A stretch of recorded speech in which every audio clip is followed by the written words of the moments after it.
المفروض نهتم بيها، يعني مش بس المفروض نحن نهتم بصحة أعضائنا والأمراض العضوية اللي بتصيبنا، وإنما أيضا موضوع الصحة النفسية مهم جدا. وعشان نتمتع بصحة نفسية لازم يكون أبسط حاجة عندنا رضا عن شكلنا ورضا عن كل حاجة موجودة في شكلنا أو في وشنا أو في أي حاجة في جسمنا. عشان كده ممكن نلاقي إن في ناس بتعاني من بعض المشاكل النفسية أو مش قادرة تتعامل بالمجتمع بشكل لطيف بسبب مثلا عندها مشكلة في وشها، تشوه معين، سنانها ممكن تبقى مش لطيفة، مش عارفة تضحك، مش عارفة تتعامل مع الناس. بنشوف ناس كتير بيبقى عندها مشاكل في اللثة أو مشاكل في سنانها برضو، لما بتيجي تضحك ممكن تخبي ضحكتها، تخبي اسنانها، وبالتالي ده بيهز شوية ثقتها بنفسها.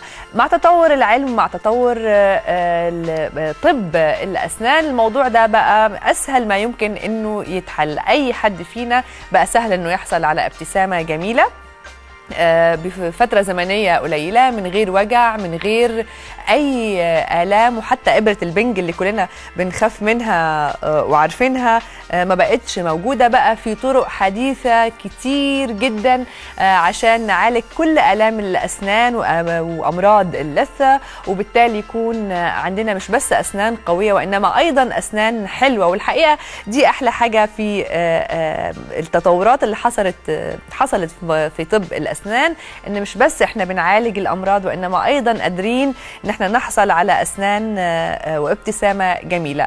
طبعا كل ده مشروط بحاجة واحدة، ان احنا نروح لسنتر يبقى كويس، ودكتور يبقى عنده خبرة وقادر ان هو يستخدم كل الطرق الحديثة دي بطريقة صحيحة. النهاردة هنروح نشوف سنتر او مركز من المراكز اللي احنا بنتكلم عليها، يعتبر من اهم المراكز اللي بتعالج الاسنان فترة زمنية قليلة جدا، من غير اي وجع، من غير اي اضرار سلبية. النهارده هنروح نشوف دكتور شادي علي حسين، مدرس بكلية طب الأسنان جامعة عين شمس، ودكتوراه علاج الجذور جامعة عين شمس، وزميل الكونغرس العالمي لزراعة الأسنان بالولايات المتحدة الأمريكية. هنروح مركز شايني وايت لطب الأسنان ونشوف النهارده دكتور شادي هيعمل ايه.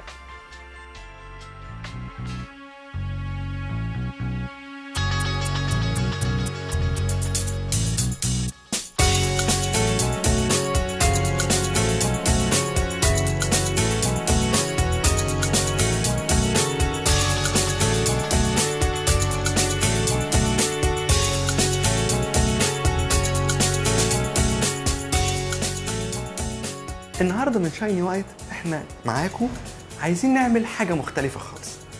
ناس كتير بتتكلم وبتيجي تقول ان انا بنعمل كذا او في كذا بيتعمل، وفي اللي بيبقى بيتكلم بجد، وفي اللي بيبقى جايب حالات مش بتاعته او جايب حالات من على النت، او بيبقى في شك في المصداقيه ان الحالات دي هل فعلا بتتعمل ولا ما بتتعملش، خاصه في التقنيه العاليه اللي موجوده دلوقتي. ان العلاج، ان احنا لما اجي اقول مثلا للمريض انت هتخلص علاج في جلسه واحده في ساعه، الناس مش بتصدق.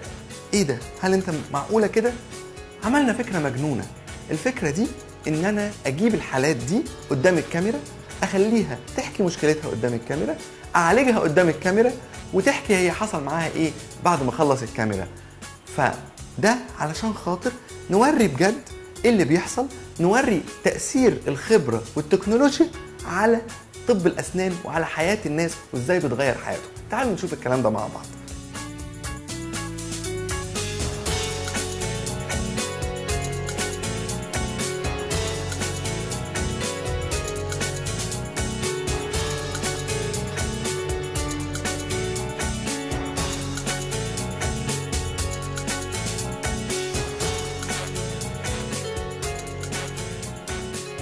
معانا النهارده حاله من احد الحالات اللي احنا اتكلمنا عليها، والحاله دي هي هدى. هدى مشكلتها ان هي مش عارفه تضحك، كل ما بتيجي تضحك بتحط ايديها على بقها. ليه؟ علشان خاطر جزء كبير جدا من اللثه بيبان، وتبان سنانها صغيره ولونها اصفر. كانت متخيله ان المشكله دي ملهاش حل من صغرها وخايفه جدا.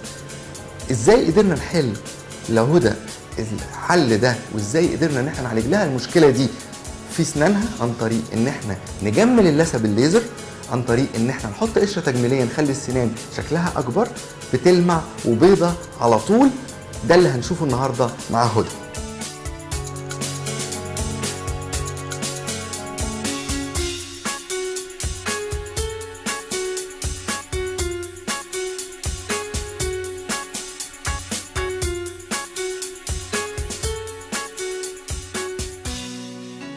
ايه المشكله اللي عندك يا هدى؟ مشكلتي ان اسناني مش عجباني.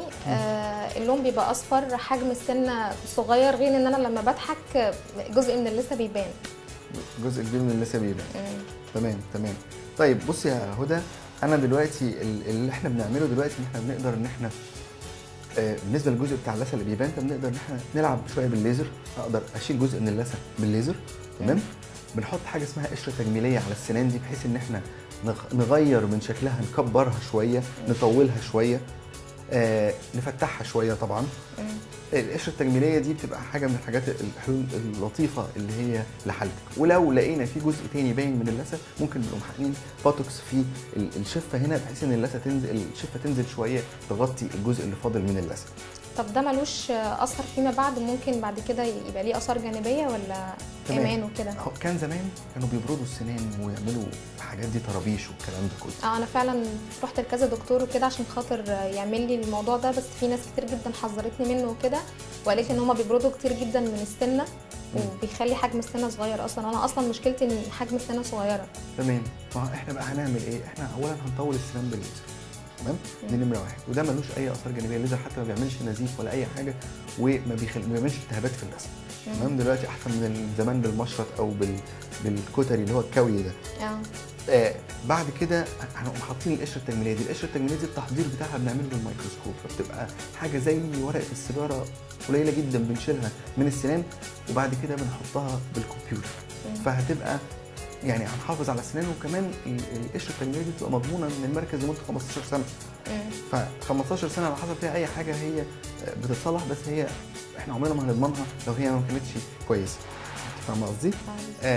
الاستمراريه بتاعتها او ان هي يحصل لها حاجه او تصفر او كده ده مستحيل، لان هي ده بورسلين نقي فما بيتغيرش مع الوقت. لونه ثابت، غير الهوليوود سمايل اللي كانت بتتعمل من البلاستيك.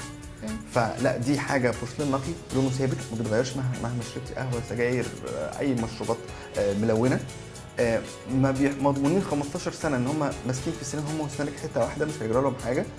ولو فرضوا جرى لهم حاجه هم فيهم ضمان، بس هي ان شاء الله ما بيجرى اي حاجه، لان احنا مش ممكن نضمن حاجه 15 سنه وهي هيحصل لها مشكله. بالظبط. طب يا دكتور، هو انا لما اخلص وكده شكل السن هيبقى كبير ولا منظرهم هيبقى عامل ازاي كفاينل يعني؟ ده الجميل بقى في السيرك او في الحشوات اللي بالكمبيوتر، ان احنا بناخد صوره للوش بورتريه، وبناخد صوره للسنان، بنعمل عليها الديزاين للشكل النهائي قبل ما نبتدي شغل. فبالتالي بيبقى الشكل ده انت بتشوفيه على وشك، عايزه تغيري حاجه، عايزه تكبري سنه، عايزه تصغري سنه، عايزه تطوليهم، عايزه تقصريهم، الشكل اللي انت شايفاه لايق على وشك مش المهم، لان ممكن السنان شكلها على الموديل يبقى شكلها حلو بالظبط، ولما تيجي على تركبيها ما تبقاش لايقه على وشك. فعشان كده السمايل ديزاين او تصميم الابتسامه اللي موجود اللي بنعمله بالكمبيوتر دلوقتي حللنا المشكله دي، ان بقت التوقعات زي بالظبط الحاجه اللي انت بتعمليها. هنروح دلوقتي العياده، هنصور الصوره البورتريه اللي اتفقنا عليها، وهنصور صوره للاسنان فوتوغرافيه كبيره، نبتدي نعمل عليها الخطه العلاجيه وندرسها، وهنبتدي نبلغك بيها ونبتدي نشتغل فيها على طول. تمام؟ يلا بينا.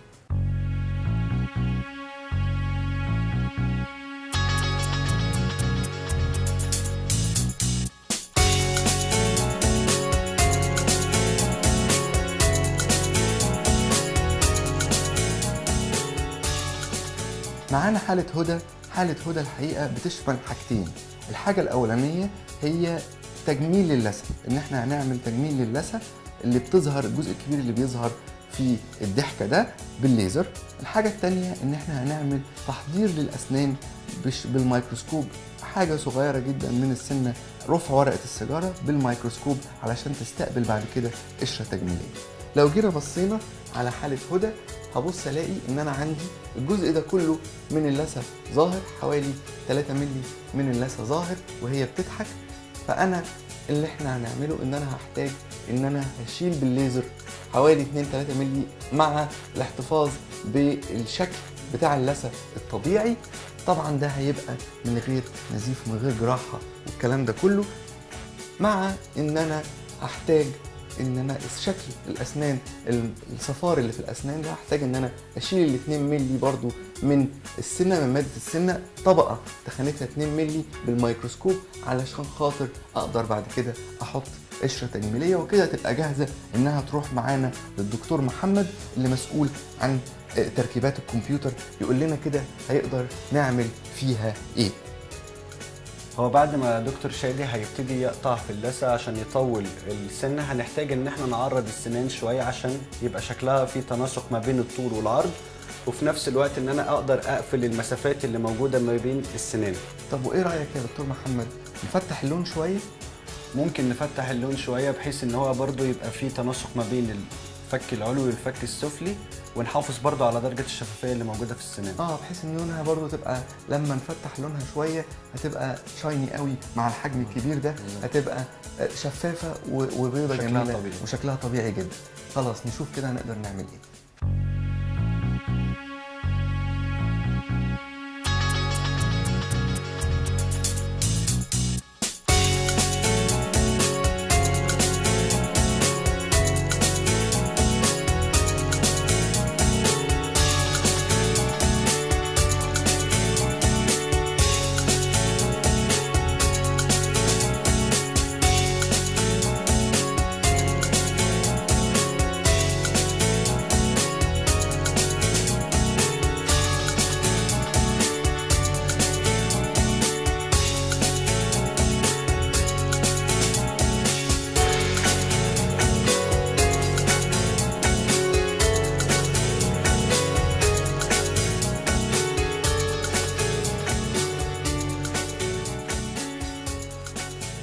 بالنسبة لحالة هدى، أول حاجة هنعملها إن إحنا هنبتدي ناخد 2 مللي من اللثة عشان نطول حجم السنان، يعني السنة نفسها قصيرة، فإحنا هنبتدي نطول حجم السنان زي ما اتفقنا في الخطة العلاجية بتاعتنا.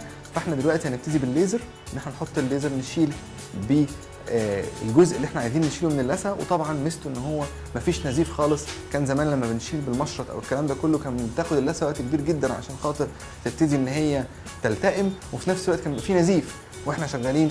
فطبعا ده كان برضه بياخد زيارات اكتر، ان انا بطول اللثه في مره وبعد كده بعمل التحضير في مره. الكلام ده كله دلوقتي لا، بقت الدنيا اسهل مع الليزر، ان انا بقدر ان انا اشيل الجزء اللي انا مش عايزه من اللثه بدون ولا نقطه دم، بدون ولا اي الم خالص. ما بحتاجش حتى ادي بنج لما باجي اشتغل بالليزر. فهنبتدي اول حاجه ان احنا هنشيل بالليزر، بعد كده هنبتدي ان احنا نعمل تحضير للسنان بالميكروسكوب. وزي ما اتفقنا ان هي بتبقى حاجه صغيره جدا، يعني تخن ورقه السيجاره، حاجه رفيعه جدا للسنه، فبتبقى حاجه جميله قوي. يلا يا هدى نفتح كده.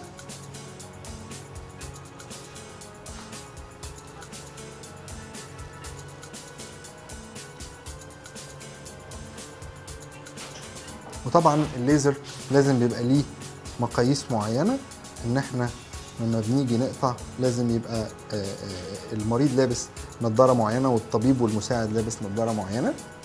نبتدي ان احنا نقطع بالليزر الجزء الزياده من اللثه علشان زي ما اتفقنا نطول الاسنان.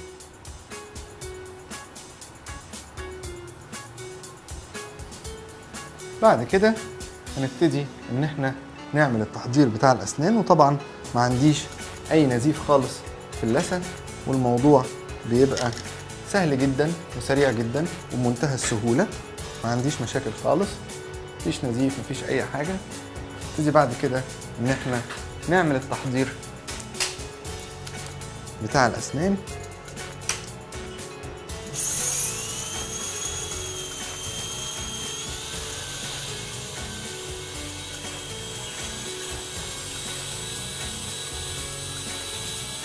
حاجه ما بتاخدش اي وقت خالص، منتهى السرعه، منتهى الهدوء، يعتبر ما بنشيلش حاجه خالص من السنان. موضوع بيبقى رائع جدا. ان كان زمان السنان دي بتتضرب خالص عشان خاطر يتحط عليها الكفر ده، انما احنا دلوقتي طبعا حاجه رفيعه جدا بالميكروسكوب بنشيلها، وكده بكده نبقى خلصنا التحضير البسيط، ان هو مجرد بخشن السطح الخارجي للسنه بس عشان يتلزق عليها العدسات التجميليه. وبعد كده هنروح دلوقتي الاوضه الثانيه علشان خاطر ان احنا نصور بالكمبيوتر ونعمل الديزاين ونشوف الكلام ده على شكل وش.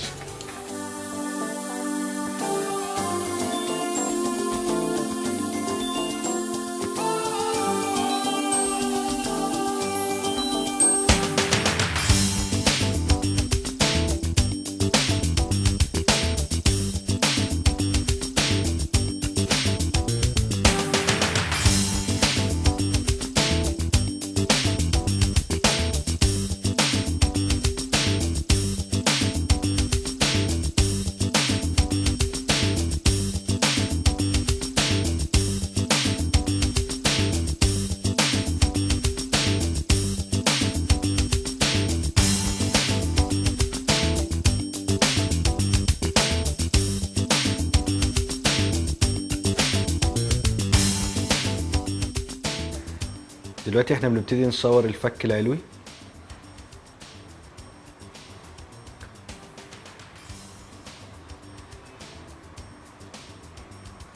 وبعديها هنبتدي نصور في الفك السفلي. دي عبارة عن كاميرا ليزر بتصور السنة ثلاثية الأبعاد. دلوقتي احنا بعد ما صورنا بنعمل حاجة اسمها سمايل ديزاين. سمايل ديزاين دي بنعملها بالذات في الحالات اللي بنبقى بنشتغل فيها في المنطقة الأمامية، لما بنعمل اللامينتس أو الفينيرز أو كراونز، طرابيش على الست اسنان اللي قدامانيه او اللي فوق او اللي تحت.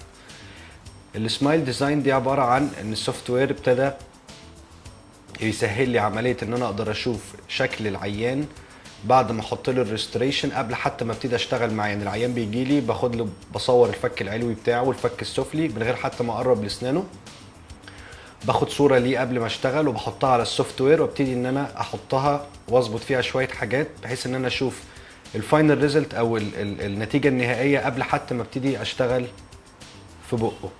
دلوقتي احنا بنبتدي نعمل موضوع السمايل ديزاين ده.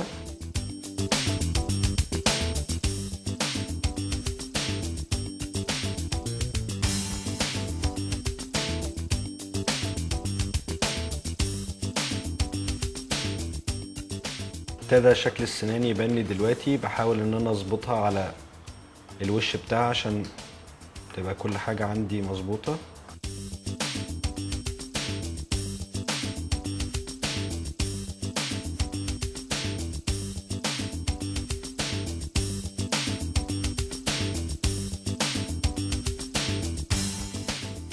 وهي دلوقتي هتبقى جاهزة ان احنا نبتدي فيها.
بجد مش مصدقه نفسي ان مشكلتي دي اتحلت. بقيت مبسوطه جدا، بقيت بضحك بشكل طبيعي عادي خالص. الاول كنت بحط ايدي على بقي وانا بضحك، دلوقتي بقيت مبسوطه جدا. زمان السنه بتاعتي كانت صغيره، دلوقتي ما بقتش صغيره خالص. كان جزء كبير قوي من اللثه بيبان، مفيش اي حاجه خالص بتبان دلوقتي وانا بضحك. بقيت مبسوطه، ما حسيتش باي حاجه خالص. دخلت بشكل وخرجت بشكل تاني خالص. ابتسامتي بقت احسن، بقيت مبسوطه من ضحكتي جدا يعني.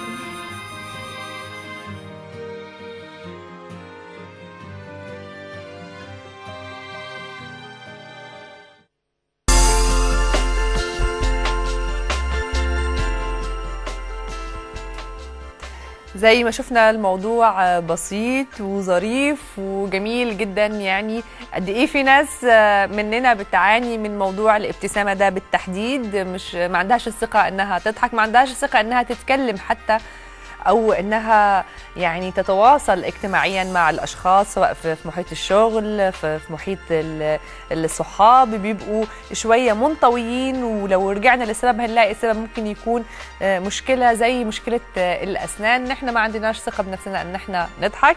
مركز شايني وايت زي ما شفنا في وقت قصير جدا بتقنيات حديثة جدا قدرنا في جلسة واحدة ما استغرقتش أكتر من ساعة، قدر دكتور شادي إن هو يعالج مشكلة كان ممكن يكون لها آثار كبيرة قوي وفي حاجات إحنا مش متخيلينها على شخصية المريضة اللي شفناها. ولكن الحمد لله زي ما شفتوا في أقل من ساعة قدر دكتور شادي إن هو يحل المشكلة دي. أنا بنصح أي شخص أو أي مريض شايف إنه هو عنده ممكن تكون مشكلة ولو إنها بسيطة، إنه هو يشوف سنتر كويس ويبتدي يشتغل على المشكلة دي ويحاول إنه يعالجها.